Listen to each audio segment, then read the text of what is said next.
Welcome to the Family Program, a series of 4 presentations specifically designed for the family of the recovering alcoholic. Today our presentation is called The Family System, and Pat Townsend, a registered nurse, a family therapist for more than 20 years, will tell us how the family system works. I'm your host, Bill McPhee. Thank you. It's good to be here again. This is the third in our series of lectures. We've talked about where addiction comes from, how it develops as a feeling disease. We've talked about feelings and what their functions are. And tonight what we're going to talk about is how family systems work. Sometimes you may wonder why we've asked family to be here in the treatment program. Well, the reason is that families function as almost as an organization or an organism in themselves. And if you don't treat the whole system, then it's very likely that the addict might relapse again. If they're going to come back into their family, then you need to have the family in treatment too. It's not unlike if you had an infected cut in your arm and you bandage the cut in your arm, but you don't take antibiotics for the infection that you have in your system. Your arm will quit bleeding, but you could die. That's the kind of thing that happens in families, is you get one person identified as the problem, and you may treat them, but if you don't treat the whole system, then it's very apt that the family system is going to get real sick within itself. So what we're going to talk about is based on some work by a man named Murray Bowen. It's called Bowenian Family Systems Theory. And it's about how families work as an organization or as an organism within themselves. What Bowen says basically is that a family system is greater than the sum of its parts. That if you put everybody in a family together, you have more than the number of individuals that are there.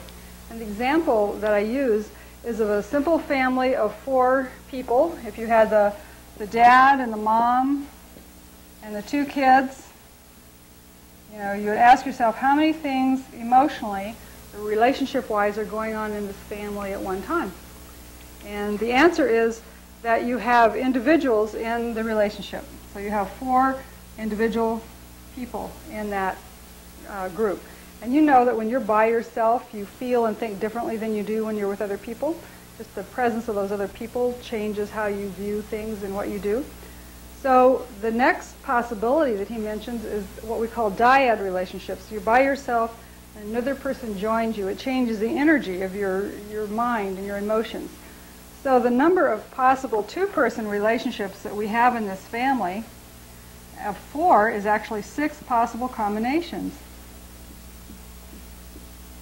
Then, if you're walking down the street with a friend, and the 2 of you are having a conversation, and a 3rd person joins you, that conversation shifts. You may either change the subject entirely, or how you discuss the material changes, or the whole feel of it is changed by that. So the number of what we call triad or 3-person relationships in this family of 4 is 4 possible combinations of that. And then, like in a family, when you have everybody's home except, say, one of the kids or one of the parents, the whole family's, almost all the family's there, and that last person comes home, the feeling of the house changes, doesn't it? When you have everybody finally together, you have the whole set of people together, you have another experience. So that's what we call, when we have a whole family system in place, we have a whole other thing going on. So in a family of only 4 people, you have 15 things going on at once, all different. Now imagine if you add a couple more kids, how much that's going to multiply. So families get very, very complicated in terms of the emotional dynamics that go on inside of them. Now the other thing that we know about family systems is that this unit is held together by boundaries. That we each have, you have your own personal space, that's your personal boundary, how close you want people to come, how far away you need them to stay, who can cross into your space. Families work the same way.